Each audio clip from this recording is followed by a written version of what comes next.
Hello everyone, আমি শুভেন্দু বিশ্বাস। তোমরা দেখছো আমার ইউটিউব চ্যানেল @শুভেন্দু বিশ্বাস 9503। এছাড়া আমার ফেসবুক পেজ এসপি একাডেমি। আমরা করাচ্ছিলাম হলো মিশ্রণ চ্যাপ্টারটা। এর আগে পার্ট 4-এ আমরা করেছিলাম হলো 44 অবধি। আজকে আমরা অঙ্ক করব হলো 45 থেকে। চলো তাহলে শুরু করা যাক।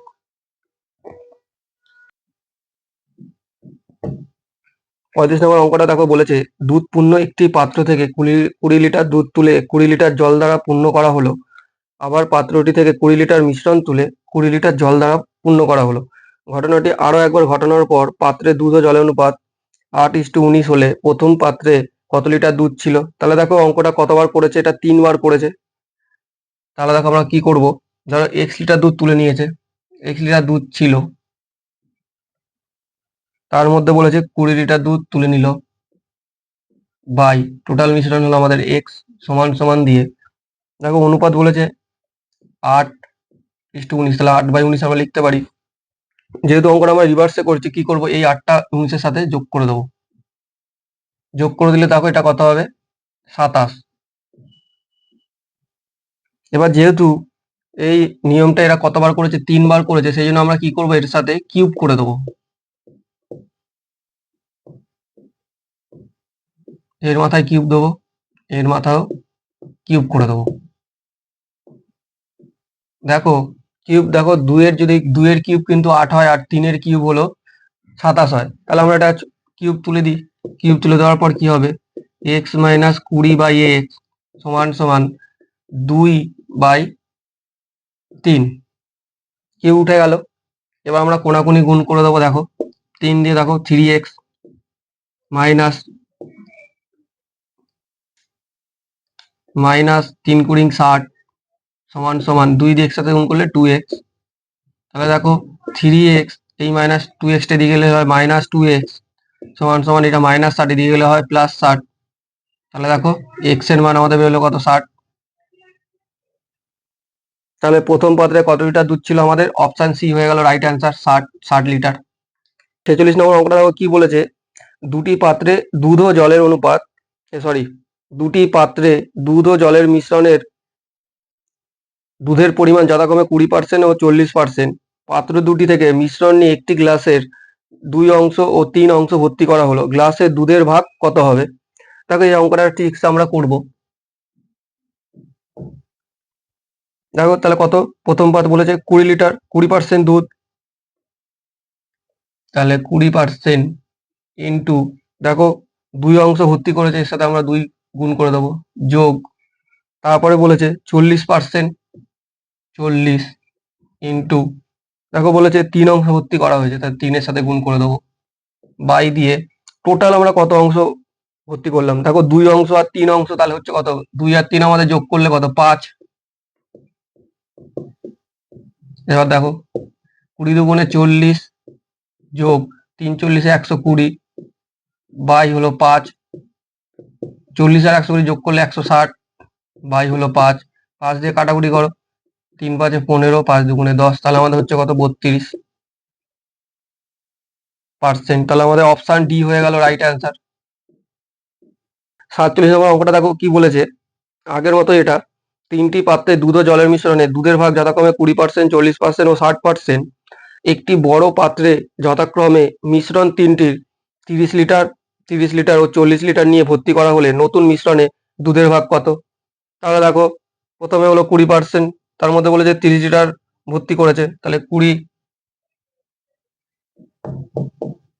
20 ইন্টু 30 লিটার, এর সাথে 30 গুণ করব, যোগ, তারপরে আবার বলেছে 40%-এর সাথে 30 লিটার ভর্তি করেছে, 40 ইন্টু 30, আবার যোগ 60%-এর সাথে 40 লিটার ভর্তি করেছে, গুণ করে দেবো, বাই আমাদের টোটাল কত লিটার, কত অংশ নিয়ে ভর্তি করেছে। দেখো 30 লিটার, 30 লিটার আর 40 লিটার যোগ করে দাও, 30 30 যোগ 40, তাহলে দেখো কত হচ্ছে, 30 × 20 600 যোগ 40 আর 30 গুণ করলে 1200 যোগ 60 আর 40 গুণ করলে কত, 2400 বাই 30 30-এ 60 আর 40 যোগ করলে 100। তাহলে দেখো কত হচ্ছে, 24 আর 12 যোগ করলে হয় কত? 36। 36 আর 6 যোগ করলে কত? 42। তাহলে হচ্ছে কত? 4200 বাই কত আছে? 100। দেখো এই শূন্য কেটে দাও, এই শূন্য কেটে দাও, তাহলে আমাদের পড়ে থাকে কত? 42। তাহলে আমাদের অপশান ই হয়ে গেল রাইট অ্যান্সার, 42%। 48 নম্বর অঙ্কটা দেখো বলেছে এক ব্যক্তি 10,000 টাকা দুটি অংশে ভাগ করে 1 বছরের জন্য যথাক্রমে 10% ও 12% সুদের হারে জমা রাখলেন। বছরের শেষে মোট 1,080 টাকা সুদ পেলে কত টাকা 10% হারে রেখেছিলেন? দেখো এই অঙ্কটা আমরা অ্যালিগেশনে করতে পারি, কিন্তু অ্যালিগেশনে করতে গেলে আমাদের কি করতে হবে? প্রথম কাজ, দেখো 10% আর 12% তো বলেছে, কিন্তু মোট কিন্তু সুদটা যেটা বলেছে 1,080 বলেছে, কিন্তু সেটা কোনো পার্সেন্টে বলে দেয়নি। কিন্তু অ্যালিগেশনে আমাদের করতে গেলে কি করতে হবে? আমাকে পার্সেন্টেজে বার করতে হবে। সেই জন্য আমাদের কি করতে হবে? সুদের হার আমাদের যদি আমরা বার করি, সুদের হার বার করা আমরা ফর্মুলা জানি কি? সুদ ইন্টু 100, আসল ইন্টু সময়। দেখো আমাদের সুদ বলেছে কত? 1,080 ইন্টু 100 করব, আসল ইন্টু সময়। আসল দেখো আমাদের কত? 10,000 টাকা বলেই দিয়েছে, ইন্টু সময় আমাদের কত? দেখো 1 বছর বলে দিয়েছে। তাহলে দেখো কাটাকুটি করো, এই শূন্য কেটে গেল, এই শূন্য আর এই শূন্য কেটে গেল। তার নিচে আছে কত? আমাদের 10, আর উপরে আমাদের 108। কি করবো আমরা? এই শূন্যের জন্য কি করবো? একটা পয়েন্ট আমরা এখানে বসিয়ে দেবো। তাহলে আমাদের কত বেরোচ্ছে সুদের হার? 10.8%। এইবার আমরা কি করবো? অ্যালিগেশন করতে পারি। তাহলে দেখো একদিকে হলো 10%, একদিকে হলো আমাদের 12%, আর এটা যেটা বেরিয়েছে আমাদের টোটালে 10.8%। এবার আমরা এটা অ্যালিগেশন করে দেবো। দেখো 10.8 থেকে 10 যদি আমরা বিয়োগ দিই তাহলে হয় কত? আমাদের 0.8। আর 12 থেকে যদি আমরা 10.8 বিয়োগ দিই তাহলে আমাদের কত হবে? দেখো 1.2। এবার দেখো এই পয়েন্ট আর এই পয়েন্ট আমরা তুলে দিলাম। এবার 4 দিয়ে কাটাকুটি করছি, 4 দিয়ে 3 4 12, 4 দুগুণে 8, তাহলে আমাদের বেরোচ্ছে কত? 3:2। এবার বলেছে 10% হারে কত টাকা তিনি রেখেছিলেন। তাহলে 10% হারে কোনটা? আমাদের এটা। আমাদের অনুপাতে কত বেরিয়েছে? 3। তাহলে টোটাল অনুপাত আমাদের কত? কত? তাহলে 3 আর 2 করলে কত? 5, ইন্টু আসলে আমাদের কত টাকা ছিল? 10,000 টাকা। দেখো 5 দিয়ে কাটো, 5 দুগুণে 10, তাহলে কত? 2,000। তাহলে 2,000 ইন্টু 3 গুণ করলে কত? আমাদের 6,000। তাহলে দেখো আমাদের অপশন সি হয়ে গেল রাইট অ্যান্সার। 49 নম্বর অঙ্কটা একই অঙ্ক। এক ব্যক্তি বলেছে 8,000 টাকা দুটি অংশে ভাগ করে 2 বছরের জন্য যথাক্রমে 8% ও 12% সুদের হারে জমা রাখলেন। মেয়াদ শেষে মোট 1,520 টাকা সুদ পেলে কত টাকা 12% হারে সুদ জমা রেখেছিলেন? তাহলে আমরা কি করব? আগে আমাদের মোট সুদের হারটা বার করে নিতে হবে। তার সুদের হারের ফর্মুলা কি? সুদের হারের ফর্মুলা হলো সুদ ইন্টু 100। আমাদের সুদ দেখো কত বলেছে? 1520। 1520 টাকা ইন্টু 100 করব। আসল দেখো কত বলেছে? 8,000, ইন্টু সময় দেখো কত বলেছে? 2 বছর, তাই 2 করব। দেখো কাটাকুটি করো, এই শূন্য কেটে গেল, এই শূন্য আর এই শূন্য কেটে গেল, এই শূন্য আর এই শূন্য কেটে গেল। এবার দেখো 8 দিয়ে 152 কে কাটবো, 19 হচ্ছে। 8 19 হয় 152। তাহলে আমাদের দেখো এটার আমরা 2 দিয়ে ভাগ করব না। আমরা অঙ্কের অঙ্কের জন্য যদি আমরা ভাগ করি তাহলে একটু কাটাকুটিতে অসুবিধা হবে, তাই আমরা 19/2 রেখে দেবো, পয়েন্টে নিয়ে আসবো না। এইবার আমরা কি করবো? অ্যালিগেশনে করব। দেখো কি বলেছে? একটা হলো 8%, একটা হলো 12%। আমরা লিখতে পারি একটা 8% আর একটা হলো এদিকে 12%। আর টোটালে দেখো আমাদের বেরিয়েছে 19/2। তাহলে আমরা অ্যালিগেশন করে দাও। একটা হলো দেখো 19/2 মাইনাস 8, আর একটা হবে 12 মাইনাস 19/2। দেখো করলে কত হচ্ছে? লসও যদি আমরা করি হয় হলো 24। তাহলে দেখো, সরি, লসগু হচ্ছে আমাদের 2। তাহলে দেখো 12 দুগুণে 24 মাইনাস 19, আর একটা এখানে হচ্ছে 2 লসাগু 19 মাইনাস 8 দুগুণে 16। তাহলে আমাদের কত বেরোচ্ছে? একটা বেরোচ্ছে হলো 5/2, আর একটা বেরোচ্ছে হলো 3/2। আমরা কি করব? এই 2 আর এই 2 কেটে দিতে পারি। তাহলে দেখো কত হচ্ছে? 5:3। তো এবার বলেছে 12% হারে কত টাকা তিনি জমা রেখেছিলেন। তাহলে 12% আমাদের কোনটা? এইটা। তাহলে অনুপাতে দেখো কত রয়েছে? আমাদের 3। তাহলে আমি কি করবো? টোটাল বার করতে হবে। 3-এর মধ্যে আনুপাতিক কত হয় দেখো, টোটাল আমাদের 8, 5 আর 3 যোগ করলে ইন্টু আমাদের টোটাল টাকাটা কত, 8,000 টাকা ছিল, তা 8 দিয়ে কাটো 1000, তাহলে আমাদের কত বেরোচ্ছে 3,000। তাহলে আমাদের দেখো অপশন বি হয়ে গেল রাইট অ্যান্সার। 50 নম্বর অঙ্কটা দেখো, বলেছে এক ব্যক্তি 100 কিমি পথ 10 ঘন্টা অতিক্রম করেন, কিছু অংশ 7 কিমি ঘন্টা বেগে হেঁটে এবং বাকি অংশ 12 কিমি ঘন্টা বেগে দৌড়ে যান, তাহলে কত কিমি পথ তিনি হেঁটে গেছিলেন? তাহলে ধরো কিছু অংশ বলেছে, তাহলে আমরা ধরো এক্স ধরে নিচ্ছি, টোটাল তাহলে তিনি এক্স কিমি যাচ্ছে 7 কিলোমিটার ঘন্টা বেগে, তাহলে এক্স কিলোমিটার যাচ্ছে তিনি কত, 7 কিলোমিটার ঘন্টা বেগে,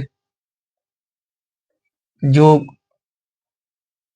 তারপর বলছে বাকি অংশ তিনি 12 কিলোমিটার ঘন্টা বেগে দৌড়ে যান, তাহলে বাকি অংশ তাহলে 7 এক্স কিমি তো আমরা গেছি 7 কিলোমিটার ঘন্টা বেগে হেঁটে, বাকি অংশ আমাদের টোটাল কিলোমিটার কত 100 কিমি, তাহলে 100 কিমির থেকে আমরা কি করব, মাইনাস যেহেতু এক্স কিমি চলে গেছি মাইনাস এক্স করবো, বাই বলেছে হলো 12 কিলোমিটার ঘন্টা বেগে, তাই হলো 12। এবার সমান সমান দিয়ে আমাদের টোটাল কত ঘন্টা লেগেছে, 10 ঘন্টা অতিক্রম করেছি, ব্যাস আমাদের অঙ্ক হয়ে গেল। এবার করে দাও, 7 আর 12 লসগু করলে আমাদের কত হয় 84, 7 দিয়ে 7 12 84, 12 এক্স গুণ করলে 12 এক্স, যোগ 12 আছে 7 12 84, 100 সাথে যদি 7 গুণ করে কত হয় 700, মাইনাস 12 দিয়ে 7 12 84, এক্স এর সাথে 7 গুণ করলে 7x সমান সমান 10। এবার দেখো প্লাস, এদিকে প্লাস আছে 12x, এদিকে আছে মাইনাস 7x, এটা প্লাস মাইনাসে মাইনাস করলে কত হয়, 12 সাথে 7 যদি আমরা বিয়োগ করি 5x, প্লাস 700 আছে সমান সমান এটার সাথে এটা আমরা গুণ হয়ে যায়, তাহলে 84 সাথে 10 গুণ করলে কত 840, তাহলে দেখো 5x সমান সমান 840 প্লাস 700 আছে, এদিকে গেলে মাইনাস 700 হয়ে যাবে, তাহলে দেখো 5x সমান সমান তাহলে কত হচ্ছে বিয়োগ করলে 140, তাহলে x এর মান কত বেরোচ্ছে আমাদের, 5 দিয়ে কাটো, 5 দুগুণে 10, 5 8 40, 28, x এর মান 28 বেরিয়ে গেল আমাদের। তাহলে তিনি কত কিমি পথ হেঁটেছিলেন, 28 কিলোমিটার, 28 কিলোমিটার পথ তিনি হেঁটেছিলেন, তাহলে আমাদের অপশন ডি হয়ে গেল রাইট অ্যান্সার।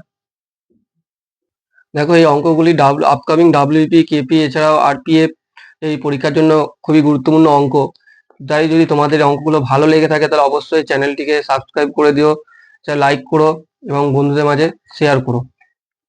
তো 51 নম্বর অঙ্কটা বলেছে একটি অফিসে অফিসার ও কর্মীদের সকলের গড় বেতন 8,000 টাকা, 7 জন অফিসারের গড় বেতন বলেছে 12,000 টাকা এবং বাকি কর্মীদের গড় বেতন বলেছে 6,000 টাকা হলে ওই অফিসে মোট কতজন কর্মী আছে?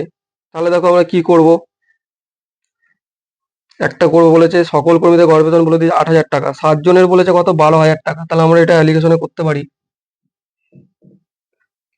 তাহলে একদিকে আমরা লিখতে পারি হলো 12,000 আর একদিকে আমরা লিখবো হলো 6,000, আর মোট বেতন বলেছে অফিসার কর্মী মিলিয়ে 8,000, সেটা আমরা মধ্যখানে লিখবো। এবার অ্যালিগেশন করে দাও, দেখো 8,000 থেকে 6,000 বিয়োগ দিলে 2,000, আর 12,000 থেকে 8,000 বিয়োগ দিলে কত 4,000। এবার দেখো ছোট করে নিচ্ছি, 2 দিয়ে কাটছি আমরা, 2 দিয়ে 2,000 করলে কত হচ্ছে 2,000, তাহলে দেখো এই 3টে শূন্য আর এই 3টে শূন্য কেটে যায়, তাহলে হচ্ছে কত 1:2।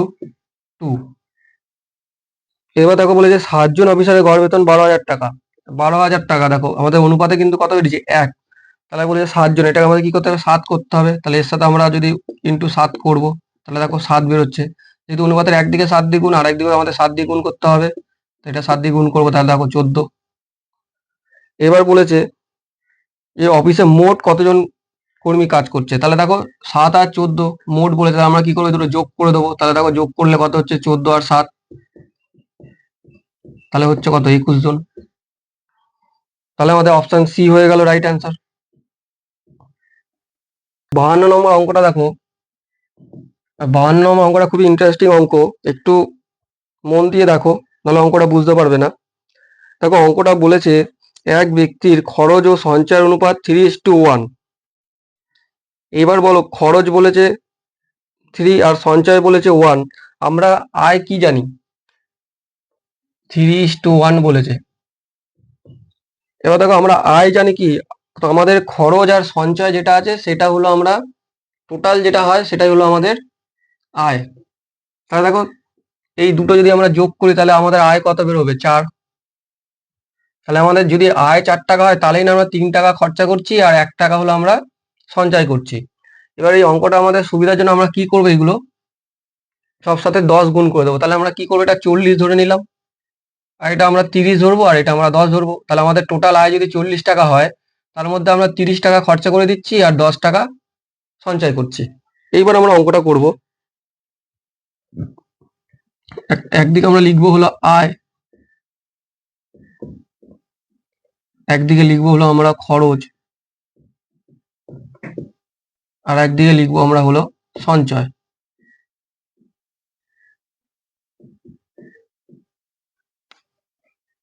এবার দেখো আমাদের আয় হলো তাহলে কত বেরোচ্ছে? 40। সঞ্চয় হলো কত আমাদের, সরি খরচ হলো কত আমাদের? 30 টাকা। আর সঞ্চয় হলো আমাদের 10 টাকা।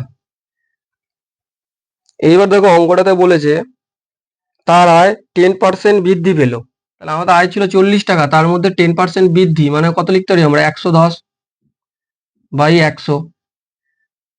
দেখো এই শূন্য কেটে দাও, এই শূন্য আর এই শূন্য কেটে দাও, তাহলে হচ্ছে কত? দেখো 4 × 11 আছে, তাহলে কত হবে? 44 টাকা আমাদের হলো আয়। খরচ বলেছে 20% বৃদ্ধি। তাহলে আমাদের খরচ ছিল 30 টাকা, এর উপর 20% বৃদ্ধি মানে আমরা জানি কত? 120 বাই 100। দেখো এই শূন্য আর এই শূন্য কেটে দিচ্ছি, এই শূন্য কেটে দিচ্ছি, তাহলে হচ্ছে কত? 36 টাকা। এখন দেখো আয় আমাদের 44 টাকা, খরচ হচ্ছে 36 টাকা, তাহলে আমাদের সঞ্চয় কত? তাহলে আমরা আয় থেকে যদি খরচ যদি বিয়োগ দিই তাহলে আমাদের সঞ্চয় বেরিয়ে যাবে। তাহলে আমাদের সঞ্চয় হচ্ছে কত? 8 টাকা। এইবার বলেছে তার সঞ্চয়ের বৃদ্ধি বা হ্রাসের হার কত? তাহলে দেখো আগে আমাদের সঞ্চয় হচ্ছিল 10 টাকা, এখন হচ্ছে আমাদের 8 টাকা, তাহলে নিশ্চয়ই আমাদের এটা হ্রাস পাচ্ছে। তাহলে কত টাকা হ্রাস পাচ্ছে? 2 টাকা। তাহলে আমাদের হ্রাস পাচ্ছে কত? 2 টাকা। কত টাকার মধ্যে? 10 টাকার মধ্যে আমাদের 2 টাকা হ্রাস পাচ্ছে। ঠিক আছে, তাহলেই না আমাদের 8 টাকা সঞ্চয় হচ্ছে। তাহলে 10 টাকার মধ্যে। এইবার কি করব? পার্সেন্টেজে করতে হবে, তাই আমরা কি করব? 100 লিখে দেবো। 10 দিয়ে যদি কাটে, দেখো 10 10 100, তাহলে 20%। 20% এটা নিশ্চয়ই আমাদের কি হবে? হ্রাস হবে। তাহলে আমাদের হয়ে গেল অপশন এ হয়ে গেল রাইট অ্যান্সার। 53 নম্বর অঙ্কটা দেখো, এক ব্যক্তি মাসে 4,000 টাকা রোজগার করেন, তার আয় 8% বৃদ্ধি পেল কিন্তু খরচও 12% বৃদ্ধি পেল এবং সঞ্চয় 4% হ্রাস পেল, বর্ধিত খরচ কত টাকা? তাহলে আমরা এটা কি করব? আমরা অ্যালিগেশনে করব। বলেছে 12% বৃদ্ধি, আর এদিকে বলেছে হলো সঞ্চয় হলো 4% হ্রাস, মাইনাস করব। এবার তার আয় বলেছে 8% বৃদ্ধি, তাহলে প্লাস। এবার অ্যালিগেশন করো। দেখো যেহেতু আমরা কি করবো, অ্যালিগেশন আমরা মাইনাস করতে হয়, তাহলে দেখো +12 মাইনাস +8। তাহলে দেখো কি হচ্ছে? প্লাসে মাইনাসে মাইনাস, তাহলে 12 থেকে 8 বিয়োগ দিলে আমাদের কত হয়? 4। আর এদিকে দেখো কি করব? +8 মাইনাস, এদিকে -4 আছে, তাহলে দেখো কত হচ্ছে? 8 আর মাইনাসে মাইনাসে কত? প্লাস, তাহলে কত হচ্ছে আমাদের? 12। দেখো তাহলে এটা কি করব, আমরা একটু ছোট করে নেবো। তাহলে দেখো 4 দিয়ে করছি আমরা, 3 4 12, 4 1 4, কত হলো? 3:1 বেরিয়েছে। টোটাল আয় বলেছে ওনার 4,000 টাকা, আর এখানে আমাদের দেখো বেরিয়েছে কত? 3:1। আমাদের তাহলে খরচ আর সঞ্চয়, তাহলে আমরা খরচ আর সঞ্চয়টা যোগ করলেই না আমরা টোটাল আয়টা পেয়ে যাব। তাহলে দেখো কত বেরোচ্ছে? 3:1 যদি আমরা যোগ করি তাহলে হচ্ছে 4। আমাদের টোটাল আয় হলো আমাদের 4 ইউনিট, আর এদিকে টাকায় বলেছে হলো আমাদের 4,000। তাহলে আমরা কি করব? 4 ইউনিট মানে আমরা জানি হলো 4,000। 1 ইউনিট মানে আমরা জানি কত? 1,000 টাকা। 4 দিয়ে যদি আমরা 4,000কে ভাগ করি 1,000 টাকা বেরোবে। এবার বলেছে বর্ধিত খরচ, আমাদের খরচ কত? 12, তার অনুপাতে আমাদের কত বেরিয়েছে? 3। তাহলে 3 ইউনিট মানে আমরা কত জানবো? তাহলে 1000 × 3, তাহলে কত হচ্ছে আমাদের? 3,000 টাকা। এটা হলো আগে। এবার পরে কি বলছে? বলছে খরচ যদি 12% বৃদ্ধি পায়, তাহলে আমাদের খরচ কত? 3,000 টাকা। তার উপর বলছে 12% বৃদ্ধি, তাহলে 12% বৃদ্ধি মানে আমরা জানি কত, 112/100, কাটাকুটি করো, এই দুটো শূন্য আর এই দুটো শূন্য কেটে গেল, তাহলে হচ্ছে কত 30 × 112 যদি আমরা করি গুণ, তাহলে আমাদের হচ্ছে কত 3360 টাকা। তাহলে দেখো আমাদের অপশান বি হয়ে গেল রাইট অ্যান্সার।